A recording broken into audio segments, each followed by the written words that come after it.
नमस्कार। मैं संजय पांडे और आप देख रहे हैं समाज की बात। एनसीईआरटी की किताब लिखने वाले को हजार तोपों की सलामी। जी हाँ, देश के सबसे बड़े भ्रष्टाचार पर सवाल उठा दिया। उसने 8वीं की पुस्तक में एक अध्याय डाल दिया, न्यायपालिका का भ्रष्टाचार। अब जैसे ही ऐसी बात आई, न्यायपालिका ने तुरंत स्वतः संज्ञान ले लिया। हमारे यहाँ मिलाड लोग तुरंत स्वतः संज्ञान ले लिए और संज्ञान लेकर के फटाफट सरकार को, आइए हमारे पास, आपने ऐसा कैसे लिख दिया? क्या बच्चे पढ़ेंगे अब कि न्यायपालिका में भ्रष्टाचार है? तो क्यों नहीं बच्चे पढ़ेंगे? बच्चे भी जाने कि यहाँ पर बोरों से जली हुई नोट मिलती है, उसका कुछ नहीं होता है, उसको फिर जज बना दिया जाता है। और तमाम ऐसे लोगों को जिनको की सजा हुई रहती है, जमानत मिल जाती है, पता नहीं क्या क्या होता है।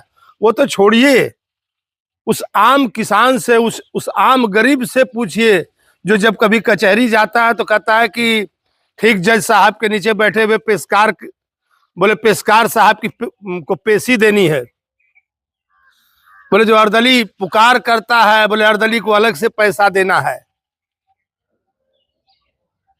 पेशकार को पेशी देनी है, अर्दली को पैसा देना है। और वो मिलाड कहते हैं कि नहीं, न्यायपालिका में भ्रष्टाचार नहीं है।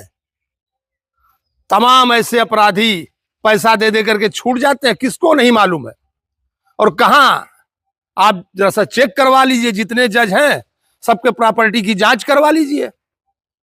असली जगह पर उसने हाथ रखा था, असली नब्ज पर उस लेखक ने हाथ रखा। हमने कहा उसको हजार तोपों की सलामी देनी चाहिए, क्योंकि उसने इतनी बड़ी बात को उजागर किया। और सरकार देखिए कैसी लिपापोती। धर्मेंद्र प्रधान आ रहे हैं, माफी मांग रहे हैं, प्रधानमंत्री मोदी माफी मांग रहे हैं, कि दोषियों पर कार्रवाई होगी। दोषी है कौन? दोषी है कौन? जिसने वो किताब लिखा? बिल्कुल नहीं दोषी है। उसने बिल्कुल सही किया, उसको इस तरह से बताना ही चाहिए। आप बात करते हैं और तमाम ऐसे केस उलझे लटके पड़े हुए, तारीख पे तारीख, तारीख पे तारीख। अरे तारीख पे तारीख क्यों मिलती है? हमने कह दिया जांच करवा ली जाए प्रॉपर्टी की, कि जितने जज हैं, मुंसब मजिस्ट्रेट से लेकर के और उसके ऊपर तक के। और आपने देखा होगा तमाम ऐसे केसेस। हमने कह दिया वर्मा जी वाला, कि बोरे वाली नोट जल गई, आधी नोट जल गई, कुछ नहीं हुआ। महाभियोग आ रहा था उनके खिलाफ, राज्यसभा में धनखड़ जी चले गए, उपराष्ट्रपति चले गए। तो बड़े लोगों की बड़ी बात, बड़े लोगों की बड़ी बात। अगर आप किसी बड़ी मछली के ऊपर हाथ रखेंगे तो तुरंत सरकार के पास भी दम नहीं कि सरकार उसका समर्थन कर सके। और देखिए कैसे स्वतः संज्ञान ले रहे हैं। बाकी तमाम ऐसे मुद्दे हैं, लोग मर रहे हैं, गरीब शिक्षा नहीं पा रहा है, अस्पतालों के हालात खराब है, जगह जगह लूट मची है। उस पर मिलाड स्वतः संज्ञान नहीं लेते, लेकिन उस पर मैं स्वतः संज्ञान ले लूं। लेकिन जहां बात असली भ्रष्टाचार की बता दी गई, वहां लोग बिलबिला उठे।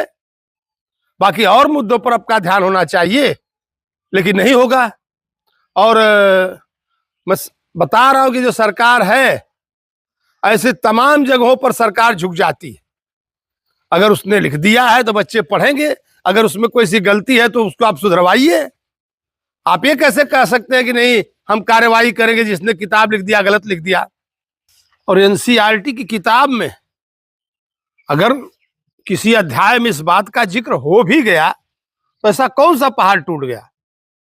जिसको सफाई देनी है वो सफाई देगा, बच्चे पढ़ेंगे, वो जानेंगे। और बच्चे देश का भविष्य है, उनको जानना ही चाहिए। और वही उम्र होती है बच्चों के दिमाग में कुछ बात सेट करने की, वही उम्र होती है जब उनके दिमाग में बात घर कर जाएगी कि न्यायालय में भी भ्रष्टाचार होता है, तो वो सजग रहेंगे। जब वो बड़े होंगे तो जाकर के वो सजग रहेंगे। और मैं चाहूंगा कि जो सरकार कार्रवाई करने की बात कर रही है, उसको पीछे हटना चाहिए।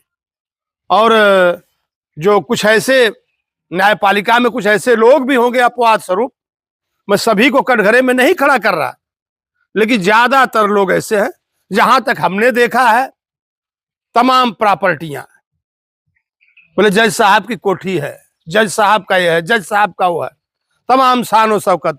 कितना वेतन मिलता है जज साहब को, लेकिन जज साहब पर किसी को नहीं बोलना है। खुद जब जज साहब की बात आई तो स्वतः संज्ञान ले लिए। फिर मैं समाज से जुड़े हुए किसी और मुद्दे पर आपके साथ होऊंगा। तब तक के लिए धन्यवाद।